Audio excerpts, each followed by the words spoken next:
ونشهد أن لا إله إلا الله وحده لا شريك له ونشهد أن سيدنا ومولانا محمدا عبده ورسوله صلى الله تعالى عليه وعلى آله وأصحابه وأزواجه وذرياته وأتباعه وبارك وسلم تسليما كثيرا. أما بعد فأعوذ بالله من الشيطان الرجيم. بسم الله الرحمن الرحيم. ألم يأن للذين آمنوا أن تخشع قلوبهم لذكر الله وما نزل من الحق. وقال النبي صلى الله عليه وسلم نعمتان مغبون فيهما كثير من الناس الصحة والفراغ وكما قال عليه الصلاة والسلام. محترم دوستو،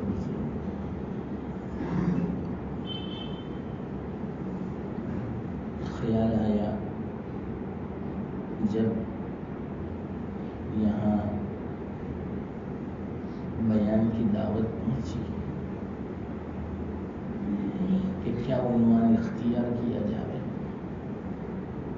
تو اللہ تعالیٰ نے دل میں فرمایا آئندہ کل عیسوی سن 2022 پورا ہو رہا ہے، رات کے 12 بجے، اور اس کے بعد عیسوی سن 2023 شروع ہوگا. آپ کو پتا ہوگا آئندہ کل رات میں 12 بجے کتنے گناہ ہوں گے. کیوں؟ اس سے پہلے سالوں کا تجربہ ہے، سنا گیا، دیکھا گیا، پورے سال میں جتنے زنا اور شراب نہیں پی جاتی اتنے زنا اور اتنا شراب آئندہ کل 12 بجے پی جائے گی. اور حکومتوں کی طرف سے عام اجازت ہوگی، کوئی رکاوٹ نہیں، اور خاص کر کے یورپ میں. اور اسی کا اثر اب پوری دنیا میں پھیل رہا ہے. تو ہم نہ خوشی منا رہے اور خوش ہونے کی ضرورت بھی نہیں ہے. یہ غمی کا موقع ہے کہ ہماری زندگی کا 1 سال کم ہو گیا، اس پر افسوس کرنا چاہیے. لیکن لوگ خوشی مناتے ہیں، برتھ ڈے مناتے ہیں، جنم دن. یہ عیسائیوں کا طریقہ ہے. آج مسلمانوں میں یہود و نصارہ کا طریقہ عام ہو چکا ہے. زندگی میں، معاشرت میں، سماج میں، معاملات میں، شادیوں میں، ہر چیز میں عام ہے. یہ فتنے کا زمانہ ہے. اللہ کے رسول صلی اللہ علیہ وسلم نے فرمایا تھا لَتَتَّبِعُنَّ سُنَنَ مَنْ كَانَ قَبْلَكُمْ او كما قال علیہ الصلوۃ والسلام. اور ان پر لعنت ہے، اللہ کا غضب ہے. ان کے خود کے نبی نے لعنت بھیجی، عیسیٰ علیہ السلام نے، داؤد علیہ السلام نے. اللہ کا غضب، اللہ کی ناراضگی یہود پر قیامت تک، اور ان پر لعنت قیامت تک. اللہ کی رحمت سے دور. اور غضب جس کے ساتھ ہوگا اس کا ٹھکانہ جہنم. اور دنیا میں بھی سکون نہیں ہوگا. یہ میں نے ان کا انجام بیان کیا پوری زندگی کا. یہود و نصارہ، ان پر لعنت ہے، اللہ کا غضب ہے. تو جو بھی ان کی اتباع کرے گا ان پر بھی لعنت اور اللہ کا غضب.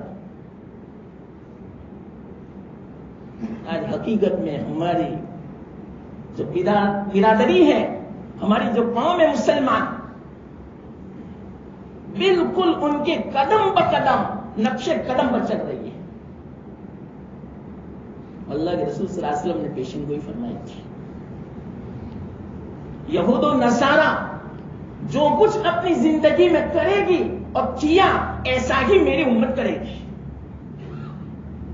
یہاں تک فرمایا، یہاں تک کہ ان میں سے اگر کوئی گوہ کے دل میں داخل ہوا ہوگا، غصہ ہوگا، تو میری امت میں بھی ایسا پیدا ہوگا جو گوہ کے دل میں داخل ہوگا، گھسے گا اندر میں. اتنا مشکل کام ہے، یہ ناممکن کام ہے.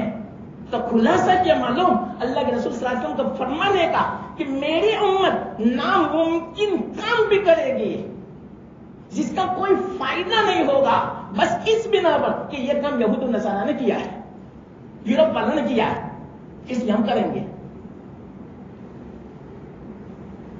کہ ان کا طریقہ ہمارے اندر رگوں پے میں گھس گیا ہے. اسی بنا پر آج پوری دنیا میں ہم دیکھتے ہیں اللہ کی مدد نظر نہیں آتی. نصرت کا کہیں نام و نشان نہیں ہے.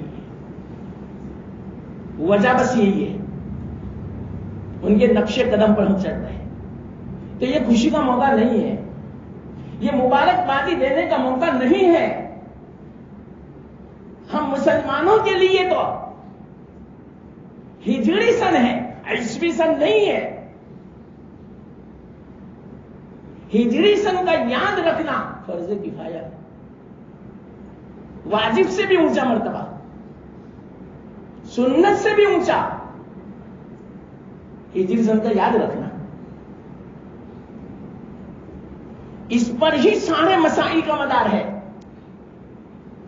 ہجری تاریخ کے اوپر روزوں کا مسئلہ، عورتوں کا مسئلہ، عدت کا مسئلہ، حج کا مسئلہ، زکات کا مسئلہ، بلوغ کا مسئلہ، نمازوں کا مسئلہ، ہزاروں مسائل کا مدار ہجری تاریخ پر ہے. اس لیے اس کا یاد رکھنا فرض کفایہ. یہ تو اچھا ہے الحمدللہ اب انتظام کہ ہر مسجد میں ایسی گھڑی لگ گئی کہ اس میں ہجری تاریخ سن سب لکھا ہوا ہوتا ہے. تو ایک نظر کر لینی چاہیے جب بھی مسجد میں آوے تو اس کو یاد رکھنا چاہیے. بلکہ مسلمان کو تو چاہیے اپنے گھڑی میں ہجری تاریخ رکھے. اسوی تاریخ تو ہر جگہ آپ کو مل جائے گی، ہر جگہ کیلنڈر مل جائے گا، لیکن ہجری تاریخ ایک دم سے آپ کو نہیں ملے گی جب تک آپ خود اس کا اہتمام نہیں کرو گے. بہت بڑی فضیلت ہے، فرض کفایہ، واجب سے بھی اونچا مرتبہ. کتنا ثواب ملے گا اگر سب جو اس کو یاد نہ رکھے پوری امت گنہگار ہوئے، فرض کو چھوڑنے والی بنے. اتنا خطرناک اس کا جرم ہے.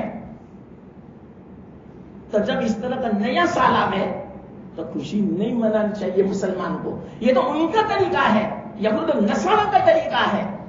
ان پر تو لعنت ہے، ان پر تو اللہ کا غضب ہے، اللہ کی ناراضگی ہے.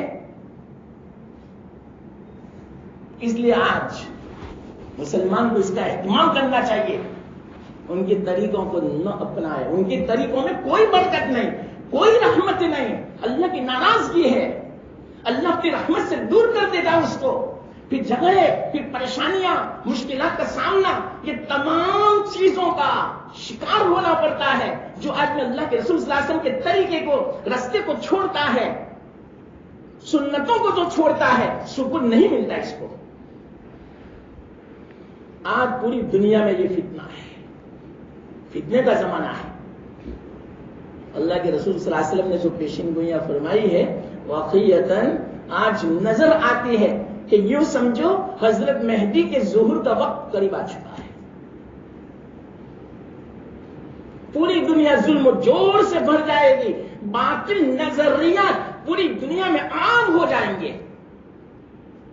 بہت کم ایسے ہیں جو صحیح نظریے پر ہو، صحیح عقیدے پر ہو، اللہ کی ذات پر صحیح ایمان اور صحیح یقین ہو، اعتماد ہو. آج پوری دنیا میں مادیت کا زور چل رہا ہے، دنیا کی کشمکش کا زور چل رہا ہے، ایمان کے مقابلے میں، اللہ کے مقابلے میں، آخرت کے مقابلے میں.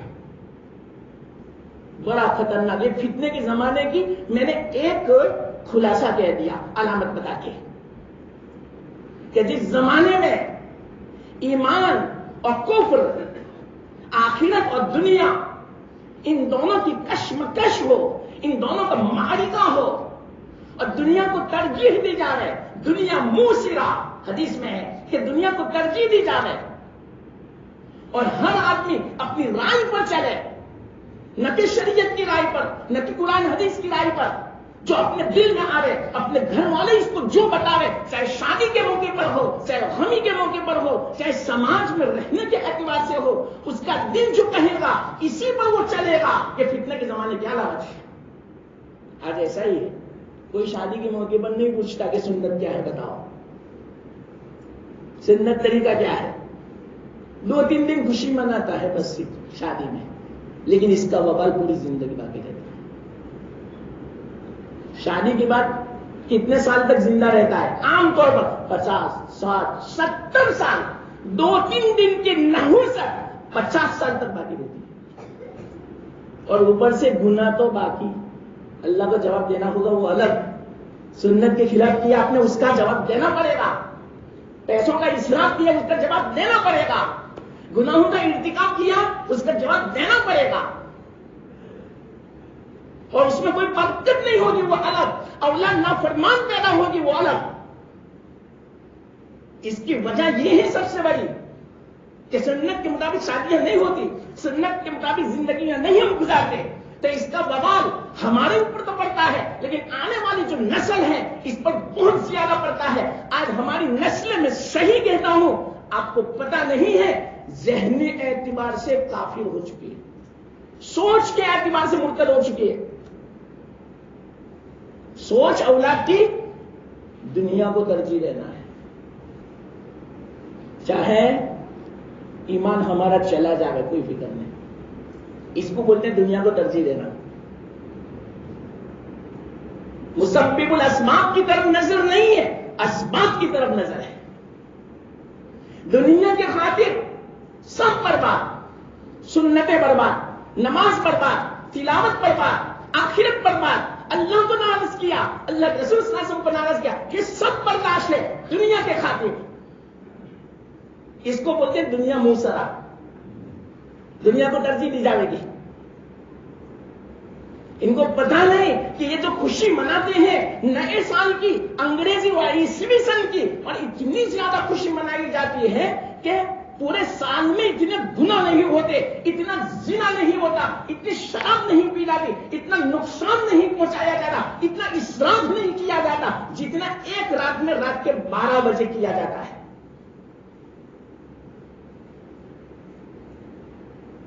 میں نے تو آنکھوں سے بھی دیکھا ہے. 20 سال پہلے میں ایک دم سے حیرت میں پڑ گیا. رات کو نکلا تھا، میں نے کہا کہ یہ نوجوان لڑکیاں اور لڑکے کیوں مستی کرتی اور کیا پی رہی. لیکن مولانا آپ کو پتا نہیں، آج نیا سال شروع ہو رہا ہے، اس کی خوشی میں آج مسلمان نوجوان اور خاص کر کے کالج میں پڑھنے والے وہ بھی اس خوشی میں حصہ لیتے ہیں. بالکل ان کے نقش قدم پر ہماری اولاد ہو چکی ہے، جہنم کے کنارے پر ہو چکی ہے، بس مرنے کا انتظار ہے. اللہ تعالیٰ نے تو نقشہ کھینچا ہے، وَكُنْتُمْ عَلَى شَفَا حُفْرَةٍ مِّنَ النَّارِ. بالکل اس کی مصداق ہو چکی ہے ہماری اولاد، خاص کر کے کالج میں پڑھنے والی. اللہ حفاظت فرما رہے ہیں کہ یہ جو نیا سال شروع ہوگا اس سے ہمیں یہ سبق لینا ہے، خوشی نہ منائے بلکہ غم منائے. بلکہ میں تو یوں کہتا ہوں، ہمارے علماء فرماتے ہیں، ہمارے بزرگان یوں فرماتے ہیں، جب بھی نیا سال شروع ہو، حالانکہ صحیح معنوں میں ہمارے لیے تو ہجری سن کا جو نیا سال ہوگا اسی میں آدمی کو اہتمام کرنا چاہیے، نہ کہ عیسوی سن کا. لیکن چلو کوئی حرج کی بات نہیں ہے، ہم شمسی اعتبار سے یہ تو نیا سال ہے وہ شمسی اعتبار سے ہے، قمری اعتبار سے نہیں. تو شمسی اعتبار سے نیا سال شروع ہو رہا ہے تو اس اعتبار سے بھی ہمارے بزرگوں نے فرمایا جب نیا سال شروع ہو یا ختم ہونے جا رہا ہو تو 2 رکعت صلاۃ الحاجہ پڑھ لیں، اس نیت سے کہ یا اللہ چاہے یہ عیسوی سن تھا یہ پورا ہو رہا ہے، پورا سال مجھ سے بہت نافرمانی ہوئی، بہت ایسے کام ہوئے کہ جس سے تو ناراض ہوا، جہنم کے سبب، جہنم کے جانے کا سبب بنا، اللہ تو معاف فرما دے. اس لیے یہ 2 رکعت میں پڑھتا ہوں. اور آئندہ سال شروع ہونے والا ہے تو آئندہ سال میری بلاؤں سے حفاظت فرمانا، فتنوں سے حفاظت فرمانا، بیماریوں سے حفاظت فرمانا، ظلم سے میری حفاظت فرمانا، مجھے حفظ و امان میں رکھنا، میری اولاد کو، میرے ماں باپ کو، میرے گھر والوں کو. یا اللہ اس لیے یہ 2 رکعت میں نماز پڑھتا ہوں. 5 منٹ لگے گی لیکن کتنا اونچا عمل ضرور اللہ قبول فرماتا ہے کہ دیکھو یہ میرا بندہ، دنیا والے دنیا کی خوشی میں مشغول ہے اور یہ بندہ مجھے راضی کرنے کی فکر میں ہے اور اپنے کرتوت کے اوپر وہ شرمندہ ہے کہ میرا سال کیسا گزرا، کتنی نافرمانیوں میں مجھ سے کتنی نمازیں فوت ہو چکی، کتنی تکبیرات جماعت مجھ سے فوت ہو چکی، سنتوں پر عمل نہیں ہو سکا، سنتوں کے خلاف زندگی گزری. یا اللہ تم مجھے معاف فرمانا، میں معافی چاہتا ہوں. 5 منٹ کے اندر بندہ اللہ کا ولی بن سکتا ہے. اللہ کا دوست بننے میں دیر نہیں لگتی. اللہ تعالیٰ نے ہمیں ایسی عجیب اور عظیم چیزیں اسلام کے اندر عطا فرمائی ہے کہ آدمی 5 منٹ میں اللہ سے دور ہوتا ہے، جہنم کا بالکل مصداق ہوتا ہے، جہنم میں داخل ہونے کی تیاری ہوتی ہے، لیکن 5 منٹ میں وہ اللہ کا دشمن اللہ کا دوست بن جاتا ہے، وہ جہنمی جنتی بن جاتا ہے. ہمیں ایسا دین عطا فرمایا ہے، لیکن کیا کرے، افسوس کی بات ہے ہمیں اس دین کی قدر نہیں ہے. اس دین پر عمل کر کے دیکھو، واللہ میں کہتا ہوں ہمارے دنیا کے مسائل حل نہ ہو. یہ تو اللہ کے رسول صلی اللہ علیہ وسلم نے عطا فرمایا ہے. ہمارے آقا محمد مصطفیٰ صلی اللہ علیہ وسلم کا فرمان 100% یقینی ہے. سکون نہ ملے اور اسی طرح اللہ کے وعدے پورے نہ ہو تو غلام بننے کے لیے میں تیار ہوں. آپ کا میں خادم بننے کے لیے تیار ہوں. قسم کھا کے میں کہتا ہوں اپنا معاملہ اللہ کے ساتھ صحیح کر لو، اللہ تعالیٰ ہمارا اور دنیا کا معاملہ اور اسی طرح مخلوق کا معاملہ صحیح فرما دیں گے. یہ حدیث کا خلاصہ ہے. لیکن ہم نے اللہ کا معاملہ صحیح نہیں کیا، ہم نے اللہ کو راضی نہیں کیا. ہم نے اللہ کو جس طرح ماننا چاہیے اس طرح نہیں مانا کہ اللہ کو ہم راضی کریں، اللہ کے حکم کو ہم مقدم رکھیں، آخرت کو ترجیح دے، آخرت سے غافل نہ ہو. اگر یہ معاملہ جو ہمارا صحیح ہو جائے، اللہ کے رسول صلی اللہ علیہ وسلم فرماتے ہیں ہمارے سارے دنیا کے کاموں کو آسان فرما دے، سارے معاملات کو آسان فرما دے، اور مخلوق کے ساتھ جتنے ہمارے معاملات ہیں اللہ تعالیٰ ان تمام معاملات کو حل فرما دے. اگر ہم نے اللہ رسول کا معاملہ حل کیا، صحیح کیا، اللہ رسول کے حکم کے مطابق زندگی گزاری، پھر بعد میں دیکھنا دنیا میں جنت کا لطف ملے گا. جنت تو بعد میں تو ملے گی لیکن دنیا میں بھی اللہ تعالیٰ وہ سکون عطا فرمائے گا، وہ لطف عطا فرمائے گا جو جنت میں ملنے والا ہے. اللہ والوں سے پوچھو جو اللہ کے حکم کے مطابق زندگی گزارتے ہیں ان کو کیا سکون ملتا ہے. دنیا والوں نے، بڑے بڑے بادشاہوں نے تو وہ سکون کا تصور بھی نہیں کیا ہوگا، خیال تک نہیں آیا ہوگا کہ سکون کسے کہتے ہیں. وہ سکون ان کو ملتا ہے. سفیان ثوری رحمت اللہ علیہ فرماتے ہیں اگر بادشاہوں کو پتہ چل جائے کہ ہمیں تو اللہ نے سکون دیا ہے، ان کا اگر پتا چل جائے تو وہ تلواریں لے کر ہماری گردنیں اڑا دے اور یوں کہے وہ سکون کا کچھ حصہ ہمیں بھی دو جو اللہ نے تم کو دیا ہے. لیکن ان کو کیا پتا کہ ہمیں اس زمین کے اوپر، اس فرش کے اوپر، اس تاج کے اوپر جو سکون دیا ہے بادشاہوں کو بڑے بڑے بستروں میں، بڑے بڑے محلوں میں اللہ نے نہیں عطا فرمایا. یہ تو بعد میں ہی پتا چلے گا. جو اللہ کے حکم والی زندگی گزارے گا تب پتا چلے گا. لیکن آج غفلت عام ہے. غفلت کسے کہتے ہیں معلوم؟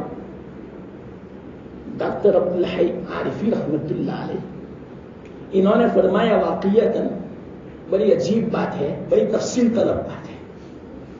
انہوں نے فرمایا سب سے بڑی اگر کوئی بیماری ہے تو غفلت کی بیماری.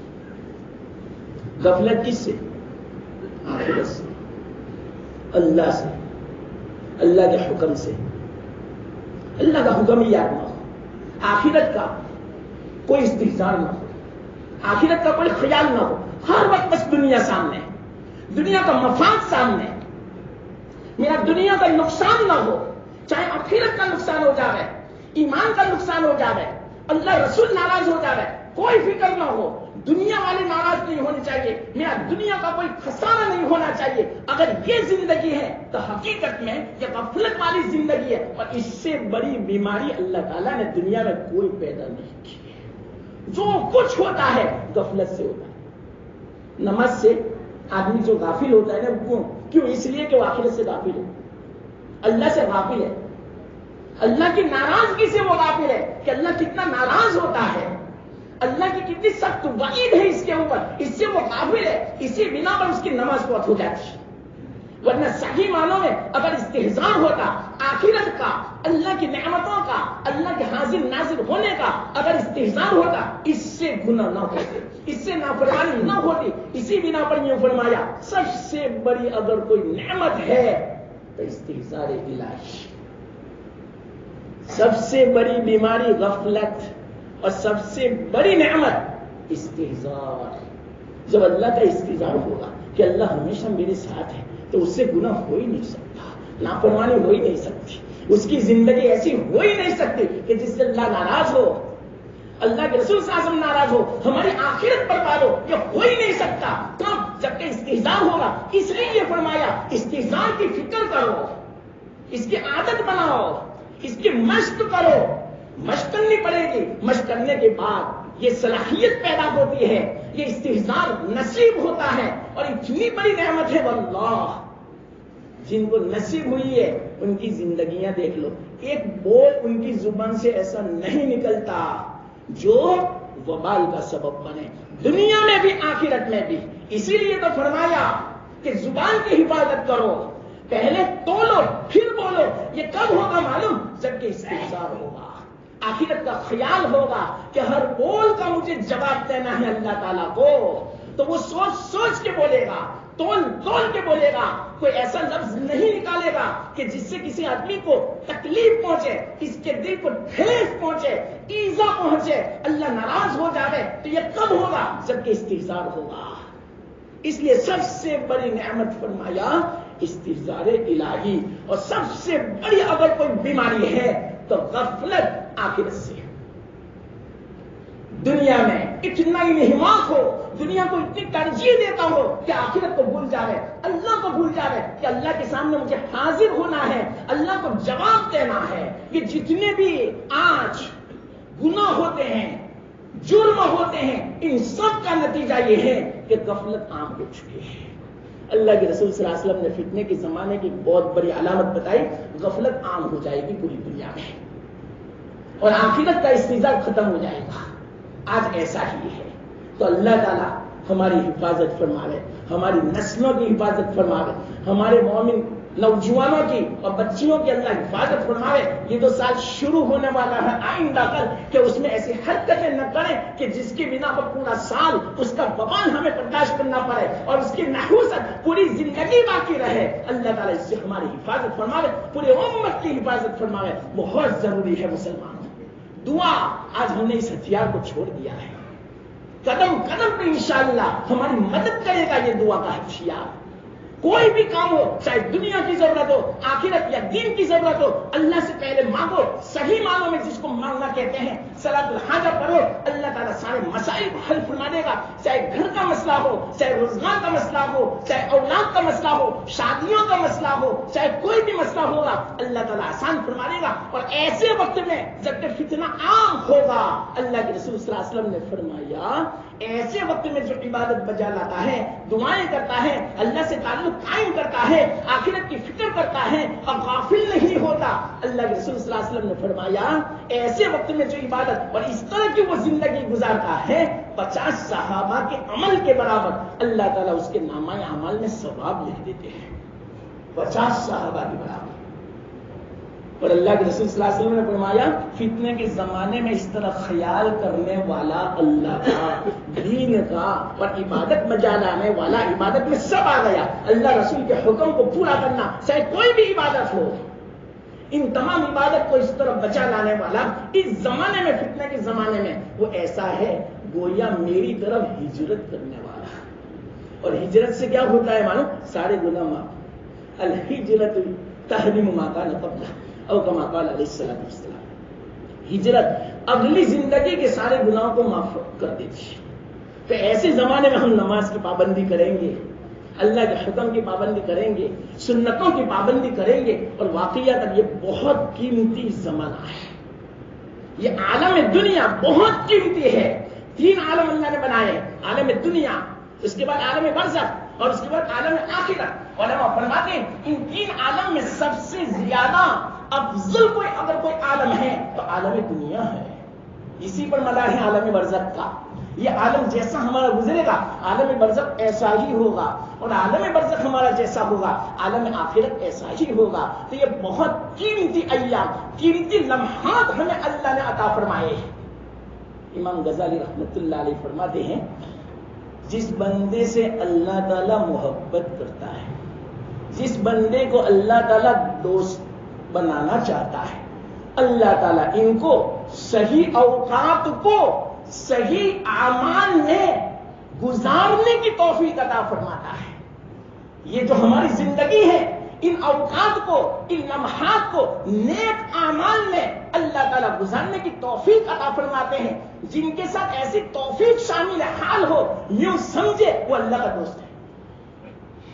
اور اگر آگے فرماتے ہیں اللہ جس سے ناراض ہوتا ہے تو صحیح اوقات کو گناہوں میں استعمال کرنے میں اللہ تعالیٰ اس کو آسان کر دیتے ہیں. آج دیکھو ہماری راتیں کتنی قیمتی ہے. آج جو رات رہی جمعہ کی رات, حدیث میں آتا ہے ہر جمعہ کی رات پر اللہ دعا قبول فرماتا ہے. اور جمعہ کی رات میں مثال کے طور پر سورہ دخان کی تلاوت کر لیتا ہے, اللہ تعالیٰ اس کے سارے گناہوں کو معاف فرما دیتا ہے. چلو بتاؤ آج رات کس نے اس اہتمام کے ساتھ دعا مانگی؟ سورہ دخان کی تلاوت کس نے کی؟ اور اسی طرح رات کی نماز عشاء اور فجر کی نماز تکبیر اولیٰ کے ساتھ کس نے پڑھی؟ ہر آدمی سوچے کتنی قیمتی رات تھی. سید الایام, عید الفطر, عید الاضحیٰ, اس سے بھی زیادہ قیمتی دن تھے آج جمعہ کا دن. تو رات کیسی ہوگی آپ اس سے اندازہ لگاؤ. امام غزالی رحمۃ اللہ علیہ نے فرمایا ساری نمازوں میں سب سے افضل نماز جمعہ کے دن کی فجر کی نماز تکبیر اولیٰ کے ساتھ, اس سے افضل نماز کوئی نہیں. تو اللہ تعالیٰ جس بندے کے ساتھ دوستی کرتا ہے, محبت کرتا ہے, تو ایسے اوقات کی قدر کی توفیق عطا فرماتے ہیں. اور اللہ جس سے ناراض ہوتا ہے نمازوں کے وقت میں سلا دیتا ہے اس کو کہ تیری کوئی ضرورت نہیں ہے. اس وقت میں تو رحمتیں نازل ہوتی ہے, اور خاص کر کے جمعہ کی فجر کے وقت میں بڑی فضیلت ہے. اللہ کے رسول صلی اللہ علیہ وسلم فرماتے ہیں کہ جمعہ کی فجر کے وقت کوئی آدمی مسجد میں آوے اور مسجد میں آنے کے بعد نماز سے پہلے 3 مرتبہ استغفر اللہ الذی لا الہ الا هو الحی القیوم واتوب الیہ پڑھ لیتا ہے, اللہ تعالیٰ اس کے سارے گناہوں کو معاف فرما دیتا ہے. یہ جمعہ کے دن کی فضیلت, یہ نیک اوقات کی صحیح توفیق کس کو ملتی ہے؟ اللہ جس سے محبت کرتا ہے, جس کے ساتھ خیر کا معاملہ کرنا چاہتا ہے. تو ہم اللہ سے دعا کریں کہ اللہ اتنے سال تو میرے غفلت میں گزر گئے, سب سے بڑی بیماری ہے آئندہ زندگی اور آئندہ سال, یا اللہ میری غفلت سے حفاظت فرمانا, میری اولاد کی بھی, میرے ماں باپ کی بھی, گھر والوں کی, پوری امت کی, یا اللہ غفلت سے حفاظت فرمانا. یہ غفلت بہت بڑی بیماری ہے, بہت بڑا فتنہ ہے. سارے گناہوں کی جڑ غفلت. اس بات کو سمجھانے کے لیے کافی وقت چاہیے کہ سارے گناہوں کی جڑ غفلت کیوں. اس لیے کہ آدمی گناہ کیوں کرتا ہے؟ اللہ سے غافل ہے. استحضار نہیں ہے، اس کو موت کا استحضار نہیں ہے کہ مجھے مرنا ہے ایک مرتبہ، اللہ کو جواب دینا ہے، آخرت میں اس کی سزا ہونے والی ہے، اللہ ناراض ہوگا، اس کا وبال مجھے دنیا میں بھی بھگتنا پڑے گا، بے چینی بے سکونی والی زندگی ہوگی، پریشانی والی زندگی ہوگی۔ یاد رکھنا، جس نے اللہ کے حکم کو توڑا اس کی زندگی پریشانی والی ہوتی ہے، مشقتوں والی ہوتی ہے، اللہ کی مدد شامل حال نہیں ہوتی۔